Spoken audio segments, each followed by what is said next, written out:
to a YouTube channel near you.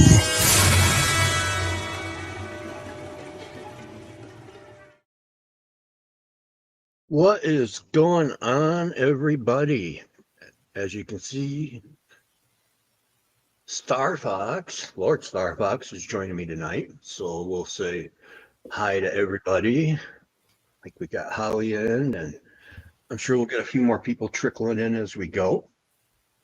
But tonight, we are going to discuss Bigfoot and Dogman. Linda's watching as well. So hello, Linda. And whoops, I don't want to shut the comments off. That'd be naughty. So, Bigfoot and Dogman. We have a Bigfoot guy, me. We have the Dogman guy, Kenny. Lord Star Fox on his channel. So let's have Lord Star Fox introduce himself and where we can get a hold of the Dogman contact or Dogman videos and other creepy tales. Why, hello, Mr. Barber. I appreciate you awakening me from my slumber. I've been trying to dodge the good old sunlight and just work on a bunch of stuff today, like always. Yeah, it's starting to churn for sure. And thanks for everybody joining. And to answer your question, well, you, myself, and the good old squad, we're pretty much everywhere now. So if people want to chime in on YouTube, you can find me under Lord Star Fox, Lorde Star Fox, or even easier, type in Midnight Lycanthropy. You can also find us on Rumble under the good old Midnight Lycanthropy as well. You can find me on Instagram if you really desire as well. Just type in Kenny Thibodeau, my name. It will pop up for you. We Night Lycanthropy and Camp Nightmare Fuel. And just as of last night, yes, I am finally up on TikTok as well, and just trying to get a little bit more stuff churning out that way. And what's pretty cool is one of my really good friends and basically like a big brother and educating me a ton on indigenous cultures, the good old Lakota medicine man. Yes, I am referring to William Nighthawk. He gave me Well, we lost you. populated place, so everything I could think of, no pun intended, had been spoken for. Yet good old William came through and was like, yes, you should call yourself the Tokala Files, which means in Lakota, Tokala means fox. So pretty cool stuff. You can find me over there.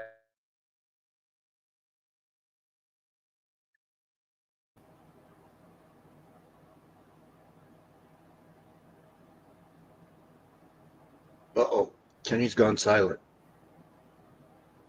I'm here.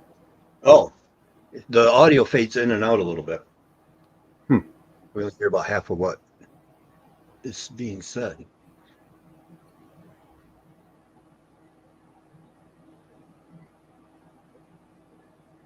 But hopefully that's just a temporary issue. Also, easy way too is if you pop over to my Facebook pages, the links are all up in there in the descriptions, whether it's my personal page or my fan page, and you can, well, check out everything that's linked up there if you really want to keep in touch for sure. Yeah, and I've been blessed enough to be able to join the Midnight Society and co-host. So that's been a eye-opening experience for sure. I've definitely learned a ton from you. And you have also Sonny. Hi, Sonny. Sonny, what's good? You have also taught me a little more how to keep my feet grounded and just ask a few more questions before the jump. Appreciate you, man, with the kind words. Yeah, I try to be a healthy skeptic of the group, meaning I'm always open to learning new things and changing my thought process and making sure that I am being a good journalist and paying attention to good science. Yet I really just like to be shown things as well when I'm diving into something. That way, it makes me a little bit more comfortable giving my stamp of approval or disapproval on something, which is why, yes, I always just try to step inside and outside of the box and be like, all right, well, let's start with potentially what could naturally be occurring here first. Yet 98% of my squad is either involved in other paranormal research or have had paranormal or cryptid experiences themselves. I have never had that again. So, yes, I pretty much am the healthy skeptic and trying to be as scientific minded as possible. No, and I appreciate that, because what that does is when you ask the harder hitting questions is makes me come up with better answers, and also aids me in future endeavors as to ask more questions as far as debunking. So, all the help is appreciated for sure. Lenny's in the house. Lenny's always a fun one. But yeah, so tonight, your interest and profession pretty much now, leader or co-leader, am I right? Co-leader of the NAPD? Well, that's some pretty big boy stuff right there. Sure, we can go with I definitely try to help out Jody and the NADP as much as possible while still doing everything I'm trying to do as well. Just like my disclaimer always says in our videos, whether it's my thought process or the North American Dogman projects or Mr. Barber's or any of my science team, it doesn't always have to mean if I say something that Brian has to fully be on board with it, or if the NADP has a certain opinion about something, doesn't necessarily mean I will have the same opinion and stuff. So I always try to just let people know that, yes, even though we are affiliated and we do a ton of work with the NADP, that the Midnight Society is also an independent group as well. And actually, I'm glad you brought that up, because I was trying to sit there as I was getting ready to make that Rumble account, and it was like, man, I know I'm gonna, rub some dog hair the wrong way. So how do I get around representing you, Midnight Lycanthropy? I don't represent you. I meant, representing Midnight Lycanthropy and, Bigfoot Outlaw, without everybody trying to spank the bad dog in the pound. Well, if you're on our platforms talking about it, it's one thing, but as a adult and somebody that is entitled to your own opinions on your own platforms, yeah, you are able to have your own opinions, right? It's one thing if you're like, oh, hey, Star Fox has the same opinion, if I don't or something. But at the end of the day, man, that's how it should be. You should be allowed to have team members that are going to have different opinions. I mean, it's like my late mom used to say when I was younger. She's like, you bozo, you always just like to have the same thought process people, yes man, all around you all the time. She's like, you don't like to be pushed out of your thought process. And this was when I was like 16, right? So yeah, don't be like that, Yeah, you don't want to live in an echo chamber where all you're hearing is what you want to hear. So exactly, it sounds good, but it's not good for you. Yeah, exactly. So we've given people enough time to slide in, and I'm sure there's some audio listeners waiting for us to start throwing this out there. So, Dogman and Bigfoot, obviously two of my favorite topics. And tonight we are going to dive into a little bit of each. And is there possibly some misidentification going on? Are they two separate species? What are we looking at? So why don't we start with Dogman a little bit, as far as history and highlights. What's the deep end of the pool, my friend?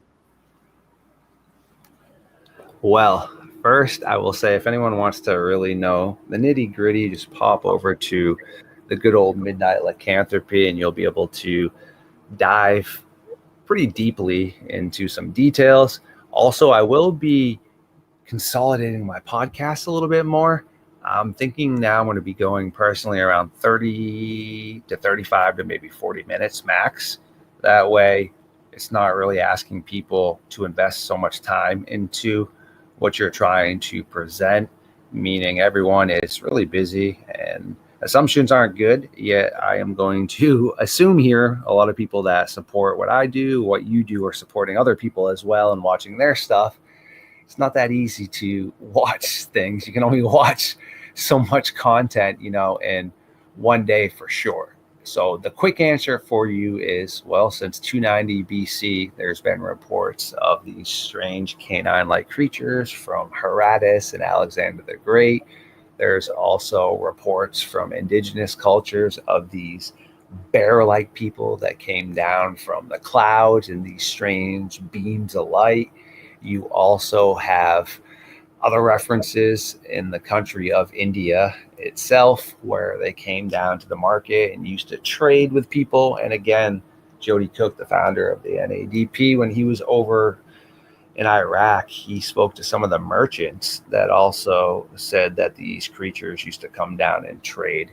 Pretty bizarre stuff. So that would be your quick overall answer to what you asked without having to deep dive into like a 45-minute conversation. Right. Yeah. We'll keep Reader's Digest versions on this. We're going to guess that most of the people will know. And like you said, you can definitely Google or Chat GPT any of this stuff. But, contrary to what a lot of people believe, 1967 was not the start of the Bigfoot mania or reports with Bob Gimlin and Roger Patterson. Most people think that's when it began. It actually began thousands of years ago, and there's history of pictographs and, the Native Americans drew of what were deemed to be real animals in the woods, and if Bigfoot wasn't real back then, why bother painting a picture of him? And it goes down through, as you said, Native American culture, where they talk about, the mountain people coming down, and depending on the locations, sometimes they were good interactions and a lot of times they were bad. A lot of times when they heard the thumping in the woods, the indigenous people would turn around and get ready because they knew at nighttime that the Bigfoot were coming down to raid their village for food, women, whatever they could get their hands on. But the real mania started, as I stated earlier, with 1967 and Bob Gimlin and Roger Patterson. You got the, famous Patty footage. And since the shows come out, now you're getting more and more people coming forward with their experiences. So we're kind of in a prime time for you and I, because all these things are starting to come to light. And, as you said, Dogman goes back a long time. It sounds like it predates or comes Bigfoot. So the fact that indigenous people are talking about both kind of makes you think they might be different. Yeah, some gnarly stuff right there for sure. And just another quick little disclaimer is to everybody out there, I am not an expert at anything. I am a journalist. I just try to present things that I find have merit and credence after involving my squad to try and figure out why. And I personally think anybody in life that says they're an expert are people you should want to stay away from. If somebody wants to give you a kudos and says you are an expert, sure, very kind words. Yet if someone ever introduces themselves to you as, hey, I'm an expert this, nah, I'm all set. Meaning you've got to the point now where you feel that you know everything, right? Meaning an expert thinks, hey, I'm an expert. I don't need to learn other things. Yet you should always be trying to evolve and learn no matter what you're doing, right? And any of the great people out there that are successful, A lot of them will have those same mind frames too. Quick question for you, man. You're the Bigfoot guy. Correct me if I'm wrong. Didn't the whole term Bigfoot start with that guy that him and his cousin and his kid or something were trolling him around his landscaping company, basically, where they were putting down the fake footprints? And that's where the term Bigfoot was dubbed, right? But not Sasquatch and any of the indigenous terms. But the actual term Bigfoot was actually based off a hoax. The proclaimed hoax, yeah. So there's still 50-50 on that one, but that's right. It was 1959, 56 or 59. And they had a press conference showing those casts. Mm-hmm. And one of the reporters said, "Wow, that's a Bigfoot." Yeah. And history is made from there. Kind of like Linda Godfrey and Dogman. Yeah, I've always found that to be pretty humorous, to be quite honest with you. How do you personally feel about that? Myself, I think I've seen enough where I think those dudes were probably responsible for the ones around that area, okay? Meaning they were known tricksters. They like to play pranks on their whatever he was, uncle. But can that be for everything else? Of course not. Yeah, in that area, from the casting I saw, the footprints don't really look like any sort of articulation in them. They just look like they were hoaxed. And correct me if I'm wrong as well. Didn't Meldrum come out and say he didn't really like that either? I don't know on Dr. Meldrum, but when I look at those, I wonder the same thing because they do look different than other prints. Mm-hmm. And the other prints seem to be more consistent with each other than they are with that particular cast. Yeah, it just looks stiff, like you were saying, like when you step down and stuff. I mean, I'm on a tracker. I have trackers, right? Like Nuxiom and such, and Ellie Steedman, William Nighthawk. Yeah, I know enough from them that you can tell when something's got motion, if it's gripping the ground, right? So, I mean, unless this Bigfoot or Dogman had the worst case of plantar fasciitis of all time and they're just plank feet, wouldn't that not be successful? You kind of need to have articulation in your feet to be running through rocks and terrain and such, right? You can't just have plank feet. Yeah, exactly. And even the patty tracks, which are from the same area, are different than those tracks. So it does make you question the legitimacy of those, without a doubt. You know, you sent me some tracks, I sent some tracks. We're going to show those later as far as trying to define, what these two things are. Are they similar? Are they different? So, Midwest Bigfoot researcher Randy, how you doing? Um, so you sent me some awesome pictures, and what I'm going to do is I got a couple that are going to make us both kind of scratch our head too. But let us look at some of the definitive, to me. Yeah, what I think you should do too, man, is just give your thoughts first. And then Yep. once you would like to hear potentially the conclusion I feel or some others I work with, definitely let me know. Yeah, you bet. Let's see.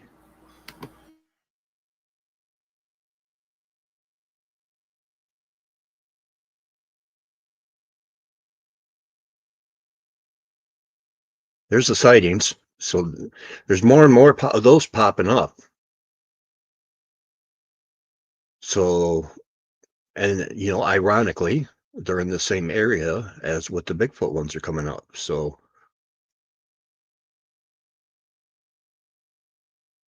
they're cohabitating in some places,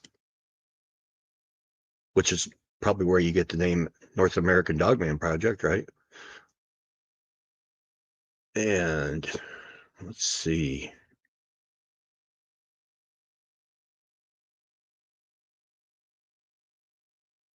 No, here we go.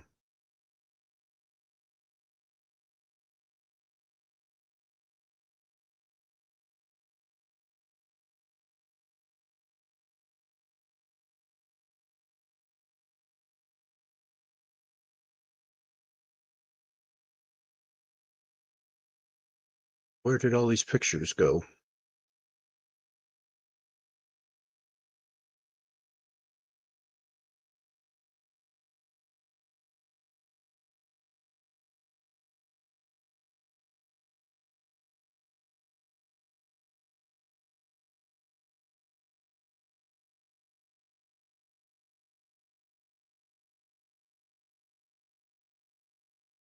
That is so weird. They're in your thread, man. You should just be able to resend them to yourself, dude, through that. No worries, man. Yeah.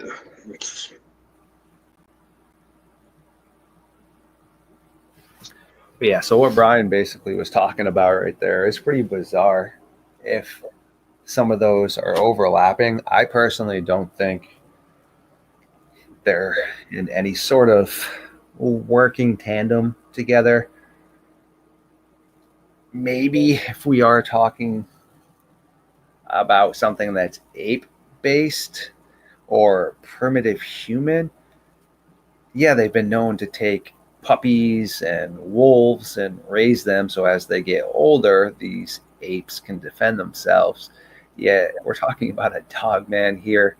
I'm not really down with that. I also don't think personally they would live really so much in the same areas unless it was Africa or Australia where these predators are forced to be in small proximities. If you look at North America, for the most part, yeah, you have some spots where grizzlies and wolves or and mountain lions are in the same area, but not really necessarily the same areas. If you look at their hunting spots, it will still differentiate. So sure, they might cross a path, but yeah, I don't think they are just teaming up. But also, again, like Brian has said, we can be talking about some misidentifications. Yet I'm going to throw it back to you because, yeah, this is a pretty gnarly one too. Yeah, this picture's pretty. I mean, I see ears on top of the head. And, you know, if the whole Bigfoot is a great ape thing, ears are on the side of the head. So, plus, I almost looking at like a tail, like the shadow of a tail coming out at the bottom. That's how I feel. Off the tree? I think it's a tail, man. Personally, Yeah. I also think you can see where it's like squatting down, kind of, and look at where its feet are potentially on that right side. It looks to be bent back, kind of like, you know, canine or squirrelish. And yeah, you see the ears, you see what looks to be a snout, and it is bending over and drinking water and such out of whatever this little well is. It's been occurring in a small Mexican village, and all around here they've had strange reports. This is one of the images that was submitted to myself. Pretty bizarre. I mean, I don't really know how much more can be verified unless we get somebody down there, right? There has been some pretty strange vocalizations submitted as well, yet I don't really see any issues with this, meaning even if you would wanted to say that was a shadow, I'm not an expert in shadows, but I feel like that shadow still would have went up higher. That definitely looks like a tail that it's like sitting on. You know, it doesn't look like a shadow of the pole or such. Yeah, I mean, Yeah, the look tail at could his be curled fur. around under the tree. Yes, and look at his fur, kind of. It looks like squirrelish almost, right? I don't know, just unique. Yeah, and actually, I was going to save this for later, but this photo would line up with this track because we talked, and where the knob is at the back of the track, we theorized that it's that little bend in the leg, right? When Mm-hmm. you put it on the Yes, ground. yes, So especially in to like me, that's snow what and it looks like things. where that bend is. Yeah, it's gnarly, dude. Let's see. We get that. Yeah, And then that the knob one's from back. Ohio right there. Yeah, it's pretty bizarre. One thing though, I do wish people, they're getting better at it. Why we just take in one imagery here? Meaning, is this a one-legged dog man that just is vanishing or such? Where's the other track pattern? Where's the other track? Why are we just putting a glove down and such? Can we see the terrain? Did it come out of the forest? Can we see the environment? What's going on? You know, and those are just questions that Nuxium has taught me, you know, Brother Nature, our tracker, which is more beneficial for him and everybody else to be able to figure out what's going on, because in all actuality, if it's just one track, you could have spent a very long time hoaxing one track, right? Yet if there is a track pattern and things, then people can look at, the weight distribution, the terrain, and also it's snow here. So like Nuxium would say, with melting and contrasting of such, well, it's going to change the way tracks look. So again, I'm not saying it's not a Dogman track. Those are just some of the logical aspects. Yeah, and not only that, but without people asking those questions, actually, I should say with people asking those questions, it's making people like me, who's just an enthusiast, do a better job documenting stuff when I'm out. Instead of taking a picture of that one good, even though I might see 6 or 7 imprints and only take one picture because I thought that was the good track, it's kind of important to take a picture of the crappy tracks as well, because then you can establish more of a pattern instead of just, well, what about the rest? So, sometimes, having that skeptical mind input is kind of imperative because it makes the people have to step their game up to answer those questions. Plus, Right, I get a lot of satisfaction from it. no, great stuff. I'll give you an example real quick. Nuxium, Brother Nature, was trying to figure out what could make these tracks. Well, guess what? There's blue herring in the area. And when a blue herring steps down like that, it makes a track look almost identical to what we were just looking at. And it was just front to back, and then disappeared. And Nuxium was like, there's no way this was bipedal. It looks like it was hopping. And then sure enough, he has blue herring tracks he's casted before. And what do? They match up perfectly. So he was able to put to rest a case right there where somebody down in Ohio was swearing up and down these were unknown tracks. Yeah, it was a herring that was hopping. So both of his feet looked like one large print. Okay. And that goes in line with like when people will mistake bear tracks for Sasquatch tracks because you'll get that double step where the Yes. step. A lot of canines do that too. Yeah, the double step, man. So there's a lot more to this than going out and just taking pictures and hoping for the best. Another track he sent. And like Nuxium says too, man, is smaller animals are going to, follow the tracks of larger predators because bears are messy eaters. They're knocking down berries and things. So you're going to have little squirrels and chipmunks and raccoons that are walking as well. And what is nature all about? Path of least resistance. So stepping into a track that's already made is so much easier on your body. Oh, yeah. Yeah, definitely have instances, and I've taken pictures and sent them to a tracking friend of mine, and where I see one print, he'll turn around and point out where, other things not only have stepped in it, but another squatch actually stepped across it. So Yep. that way it looked a little wider. But, takes a lot of, you got to learn what you're looking at. And that's why I like to take so many pictures, and that way I can send it before I say anything or post anything and not look like a complete tart muffin. I don't have to swallow as much crow when I'm willing to listen to other people and get their opinions. So, preach right there. This picture, actually, to my guy at first, is much love to Jamie. He's recovering from, a widowmaker almost. He is super healthy, always been healthy, but found out poor genetics in a certain aspect caused him to have something that led to what just happened. He's recovering. It's going to take him a while, though, to get back out and, do everything he's been doing. So good vibes to him and much love. This is not the only picture he sent me.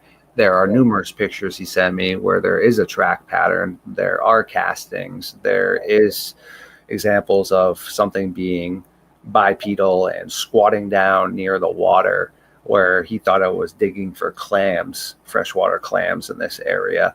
Also, the Shenango Valley is located basically in a old military reservoir training area. So there's some like abandoned kind of structures in there and such. But yes, he found these tracks, man. And if I was going to pick any tracks we have on file that I would be willing to say are probably some of the most legit, if not the most legit I could present to somebody, would be something like this. Because now look at the way his wife's foot is standing there and the way this thing's foot is. If you were going to be bipedal, you have to have a foot design like that. You cannot be a dog type foot, right? The pad that a lot of people just want to take of a normal dog can't walk like that. Okay. It could hop a little bit. And, there is a case of one dog that didn't have its front legs that adapted to that, but it had like such a strange way it stood and it couldn't always just consistently walk long distances like that. Again, if we're talking about something that is going to be canine based and bipedal, in my opinion, his foot's got to look like that. Yeah, and again, there's a little knob in the back. Yeah, the extra claw for like gripping too. Yeah, so another good example. And then when we turn around and let's get the Dogman stuff out first. Actually, we'll compare track to track because now you have something like this, and I can verify this one, because I took the picture. And why is the stick there? The stick was broken intentionally because I didn't have a tape measure with me. So I did mark the stick and measure it, and marked it, took it home where I had a tape measure, measured it, and we had 17 inches. So by looking at tracks, we have to come with, it's definitely very, very different as far as, foot mechanics and size and shape. The Dogman, we've got this with the definitive claws and the different pads as far as the toes go. And then we got this. So definitely different as far as tracks. We also have another one that you'll be happier with because we have multiple tracks. Boom. There we go. That good old track pattern right there. Yeah, those things are huge, man. There's definitely a massively big difference in between a Bigfoot and Dogman's footprint. I mean, it's not even close. Yeah, so, I definitely think we're talking different species, but I think we can get misidentification in, and we got some, it's funny because if you Google Bigfoot pictures, you get Patty, obviously, and then the rest are garbage. They're, fake Bigfoot costumes and stuff. There isn't any of the stuff you're seeing on the on YouTube. So I actually had to turn around and let's see.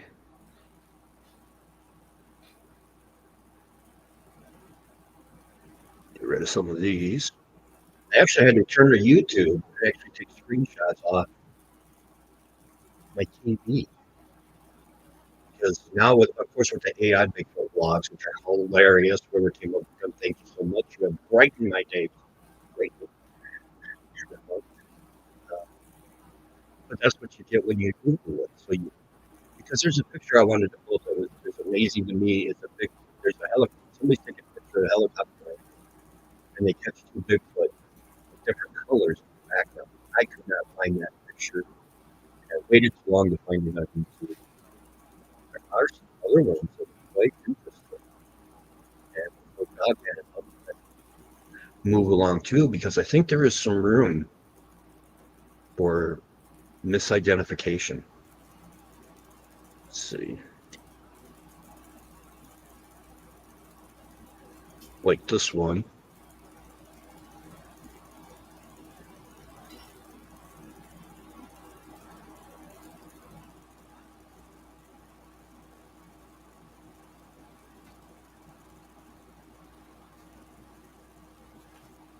It's so weird. Every time I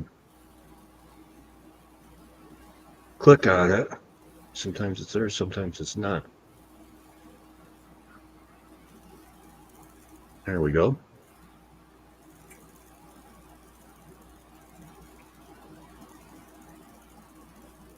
Here's another one. I remember this video when it came out. This was crazy.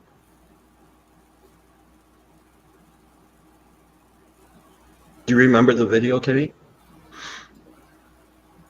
That was actually a little bit before I was really too, I guess, deep into this topic, if that makes sense. I do now know a lot about it from what was presented to me. Yet, at first glance, I didn't really know too much about it. Now I do. It's pretty interesting for sure. I mean, I guess in theory, it could be somebody digging per se in a graveyard. I don't really know necessarily how I feel about that aspect, yet no one was able to get anything more than what is presented right here. So it's some pretty interesting stuff for sure. Yet again, I don't know.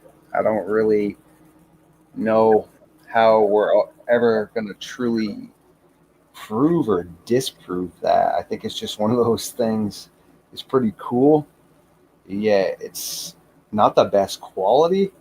And I don't know, some pretty smart people have worked on that and have seemingly not come to a conclusion yet. Yeah, that'll be one of the 50-50 ones for as long as people look at it. I remember seeing it, and as far as I could tell, it looked like it was moving a lot of dirt with each swing. I don't know. To me, that was a pro for it, because I don't know how people wearing fake hands would be able to move that, because it was like a mini bulldozer or a backhoe with every swipe. It was like, what the crap is that? And I don't remember, I haven't seen this one in a long time. I don't remember the audio, if you could hear the growls in the background or if it's just the girl speaking. Mm-hmm. And she said it with growling. I can't remember, and then when they went back and found this mess, it was like, now could somebody have dressed up and, with the wolf head on and, of course, went back later with a shovel and done this and just made it look like something was digging? Absolutely. But because some of these that are being held as, gospel, as you know, and I'll give a plug to that episode, like the Gable film, have, come full circle, and now we know the truth. So anybody who wants to find that, check out Midnight Lycanthropy with the interview. Oh my God, I'm drawing a blank on his name. Mark? What? Mike Agarusa, the Gable guy? Yeah. Great word. Shout out to Mike if he ever watches this, because one of the cool things about that was he doesn't believe in either of these. So anyway, super bizarre. I sent you a few more right there that are pretty interesting too, and there is a famous picture of what people would say looks like a gugway that I'm going to send you as well, that is holding either potentially like a dog or something small. I did try to do my I got that one. Depiction and drawing of what I think it is and what it could be holding and why. So yeah, I just sent you a bunch of things to your phone right there. I am not going to be able to pull those up off my phone. I don't know how to do that on StreamYard.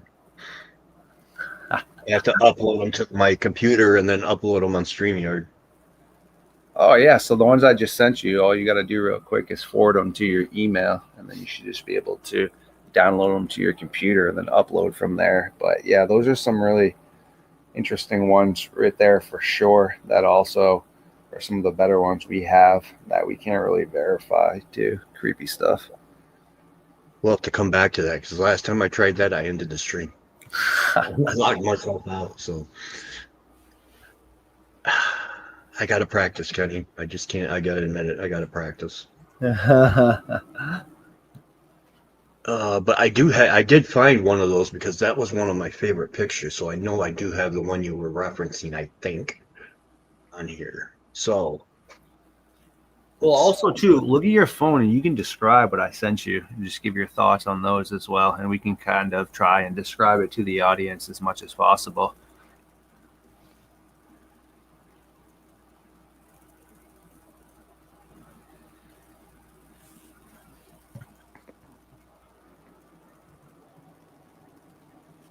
Nope. Nope. That's a good one. There's Patty. Still shots one of those things as soon as you Google Bigfoot pictures.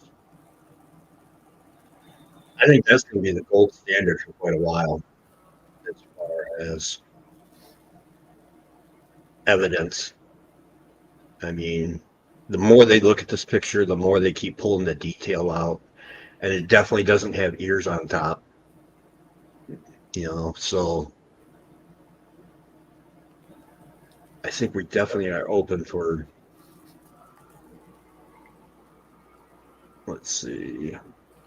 Yeah, it's pretty interesting stuff because Richard McKindlish, one of my buddies from Ohio, has numerous images and also encounters where some don't have the pointy ears, it's more on the side, which is what we were talking about, pretty bizarre. So, like the first image I sent you, almost again looks potentially maybe apish, kind of with that elongated snout where it's popping out and it's looking from behind a tree leaning on a log. It doesn't look like it has a tail yet from the aspect of the angle. Who knows? But if you look at its face and such, it looks baboon canine-ish. Very bizarre.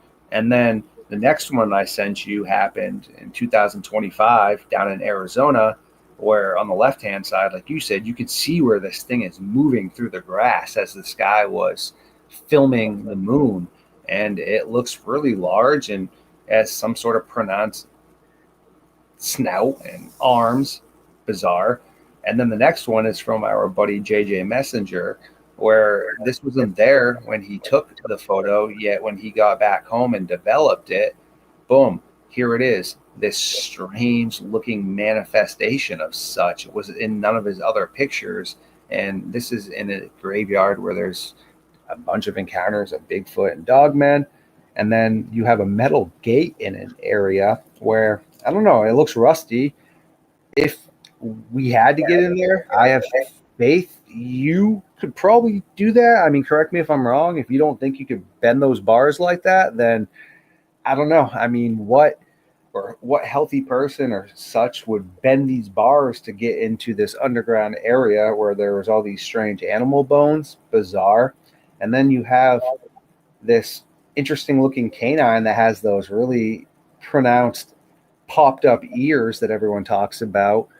Pretty interesting stuff right there. And then the one you have up on the screen right now is the last one I sent you, where I did some drawings, outlines of potentially what I think it's carrying, and the baboon face that I put up on there looks like this thing's face, and it potentially looks like it's carrying a dog or something or such with a tail.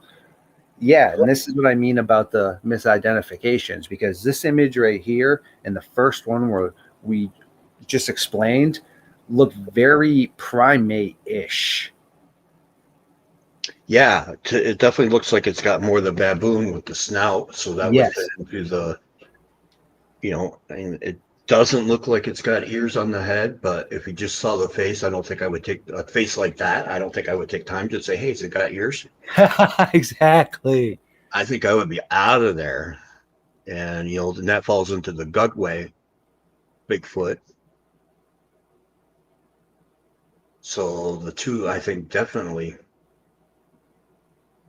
can be crossed over because, like I said, I don't know how many people are going to stand there and try to, is that Bigfoot or Dogman? Either one is 8 feet tall, it's 800 pounds, and it's drooling. So, yeah, Wrench, maybe we should definitely toss those over to us if you ever want us to look at things. I mean, I know my email's up in my page, and I, again, assume Ryan's got some sort of link for everybody to contact. So, yeah, if you ever have stuff you want us to look at or take another jump step above us, let us know. Barbara, what do you think of those pictures I sent you? I mean, do you think there's credence to any of those, or do you think anyone's are looking absurd to you, or what? Because again, I find those pretty intriguing.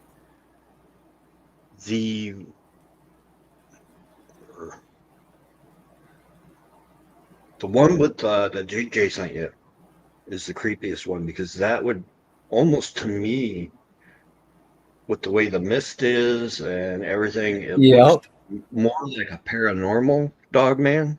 Which, if I remember right, doesn't Native culture say that they're guardians of the, you got Cerebus, so guardians of Yes, the. they do. A lot of them. Yep. And you do have a lot of paranormal sightings in graveyards and such with hellhounds. Yeah, pretty interesting.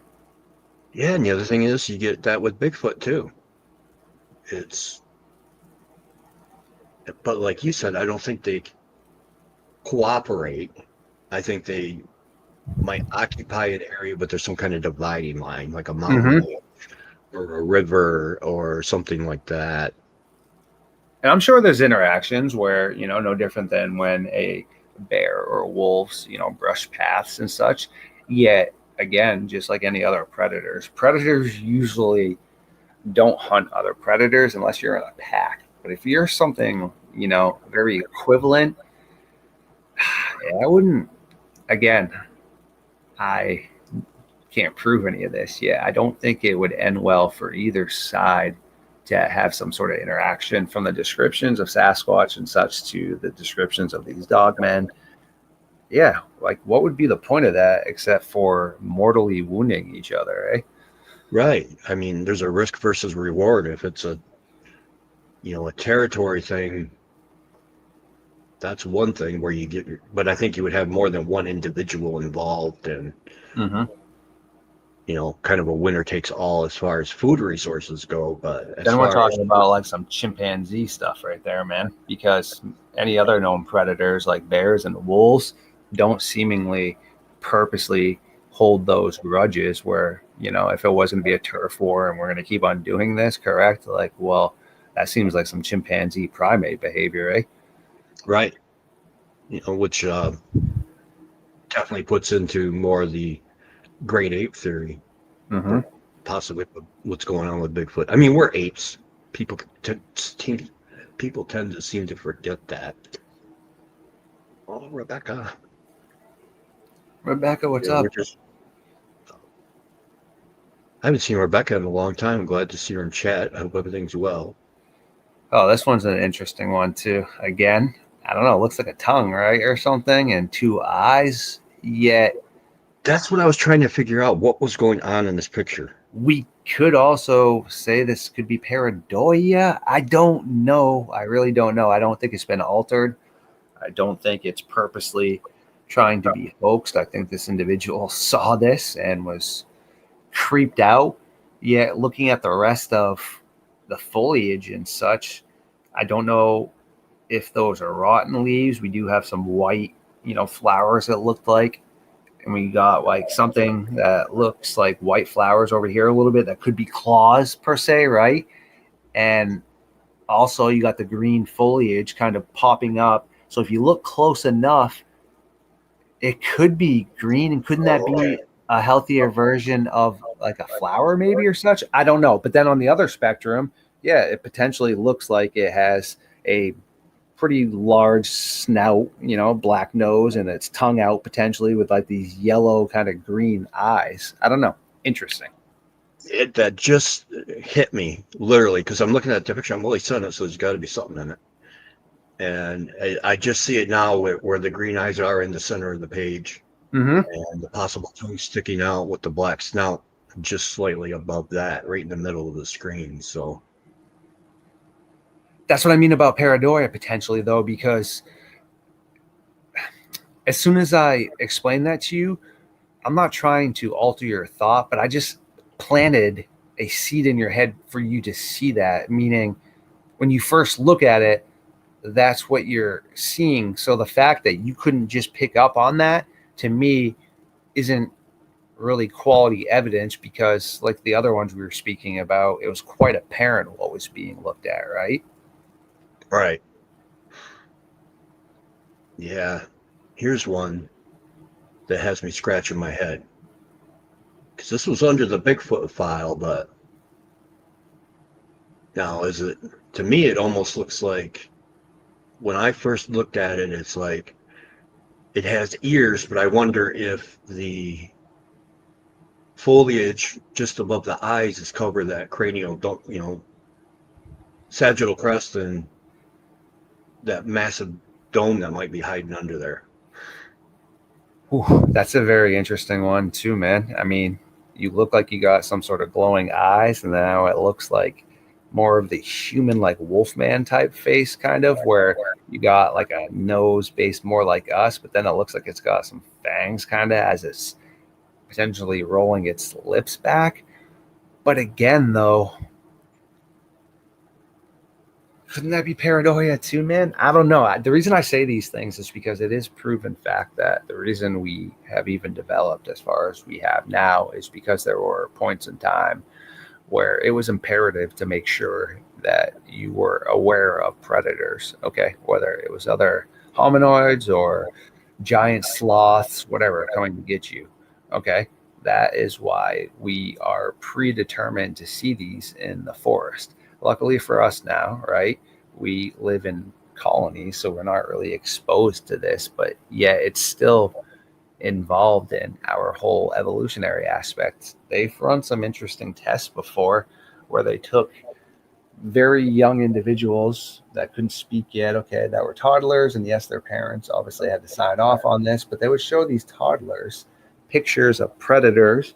Well, they would cry, okay? Why would this toddler that can't even speak yet be mortified of a giant snake and giant spider that they have never seen, unless they have the world's worst parents that are showing them this, right? How would they already know this? Well, from evolution, because apparently at points in time, we were snacks for large snakes and potentially spiders, which is a reasoning why a ton of people have arachnophobia and also phobia of snakes. All right.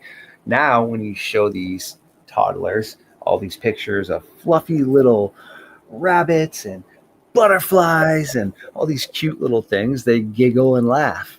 All right. Why is it that they know that this is no threat to them?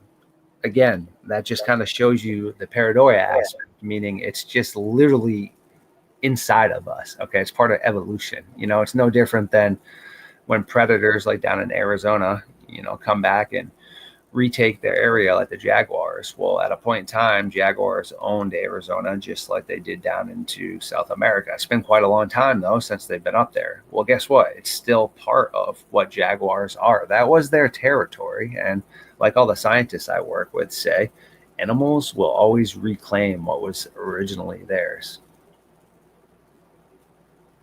Oops, wrong one.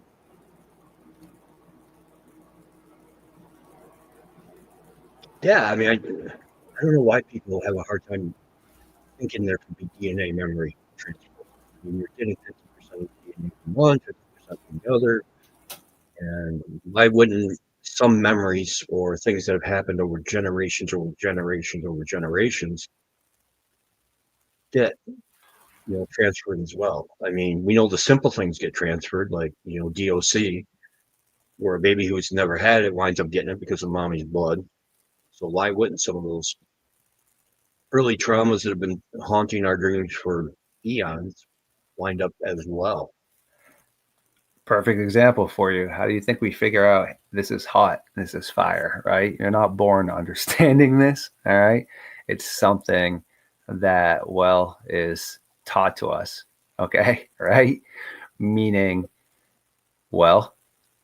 imagine the first person that ever experienced fire, okay? There's no way that somebody didn't stick their hand right in there, okay? I mean, let's be logical. First time modern day humans come in touch with fire, it looks cool. It's all these awesome colors. It feels kind of warm. You don't think somebody stuck their hand right in it? Of course they did. How do you think we know not to do that? Oh, yeah, and some of these things, and how do I want to put it? The movie Caveman. Love it with Ringo Starr. Yes. I mean, with the point where the pterodactyl egg flies over and lands in the lava pit. Yes. And that's how they figured out how to cook food was hilarious. I mean, but it happened somehow. How do we know to put fire to a guinea pig or something, It's the truth. That's what I'm saying. They has to, at some point in time, come to a realization. I will respond to the two pictures you put up in just a second. But another great example I was watching, which was humorous, is you had these kings that, well, couldn't figure out why in the moats around their castles they thought fresh water was going to be okay for these sharks. How many times do you think it took them to figure out that they had to put salt water in there before the sharks were able to, unless it was a bull shark, which they didn't know that either, able to then survive in the mounts, right? It's, I don't know, trial and error. That picture right there is very interesting. I thought originally it could have been maybe a potential bear with mange, yet it's a very strange looking posture right there. I don't know of any bears that have that type of structure, but again, a mangy, sick bear would look weird, but I don't know. Yeah, that looks kind of primate-ish right there for sure. And there are two of these. There's one where it's more outstretched and tends to look like a bear, which is why I took this one, because it's like that's a really odd position for a bear to get in. Yes. So I'm not sure on. I mean, it almost looks like it's playing, arms stretched out and head on the ground, kind of checking things out, looking at the bear funny, more like a toddler would play. Yeah, it's definitely a unique way to smell the ground. That's for sure. Yeah. This one is a favorite of mine because I remember the video, and the kids are filming it, and then all of a sudden it realizes it's busted, so it stands up and sidearms a rock at them, and then I should say sidearms a rock and then stands up, and then that's when people shagged ass. So whatever that is massive. Yeah, that's some interesting stuff. That thing is pretty big right there for sure. And maybe so as we wrap this up, I think we pretty well hammered that they are two different species, provided they're real, because the tracks are different, the obvious pictures are different, but is there They some smell different too, though. Yeah. Like a lot of people will say that, you're going to know more than I do. There are some people that will say the smell of burning sulfur, which would seemingly be something more paranormal based, but it seems like a lot of people say the Bigfoot smell like dirty butt cheeks and the Dogman smell like a wet dog and rotting flesh, which is, well, I heard a story one time that these people were looking for a, predator-based crocodile that was doing things to villagers, and as they got closer to it, they smelled this awful smell. They didn't know where the smell was coming from. They, traveled a shorter distance and found this massive crocodile basking in the sun with its mouth open. And that's what the stench was, right? Because obviously something that's going to eat meat all the time is going to have, stinky meat breath. I mean, look at your cat, right? I mean, yeah, kitty, no, get out of here, right? And cats are predominantly, carnivorous based, which I'm pretty sure all wild cats, just eat meat, man, as well. They're one of the only, species, whereas wolves are omnivorous and such. And same thing with bears. But if Sasquatch are going to be omnivorous, then their breath probably wouldn't smell that bad as well. And if they are more human advanced based and things, who knows, they might, brush their teeth or such, or I don't know, things like that. Whereas, like I said, Dogman just reek of dirty dog and decaying flesh. Yeah, normally the Bigfoot is, I forgot about the smell, so I'm glad you brought that up, because that is important. And when you got something that smells like sulfur compared to something that smells like hot garbage and wet dog at the same time, two different distinctions. I know where my experiences when I've had if it's a dead animal, then you Stan, what's up, stays in that same area. But when you walk through it and then you walk back and it's not there, then you got something more going on, and it smells, like I said, like dog crap and garbage that have been baking in the hot sun for a week or so. Just horrific. You want to yak. And then when you step in it, it's worse. I can tell you that. But yeah, I could definitely imagine. So yeah, well, we hit that magic time stamp. I think we could probably wrap this up. I know you're busy, and I cannot tell you how much I appreciate you because I know how valuable your time is. So Oh, thank bro, you so I always much. got time for you, man. You're part of my squad and one of my best friends, man.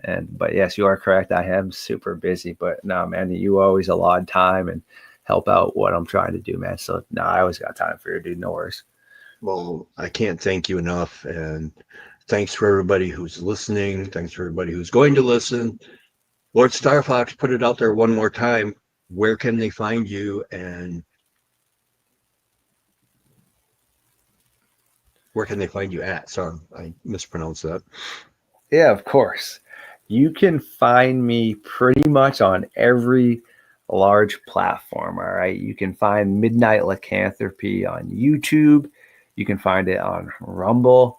You can also find it on Spotify.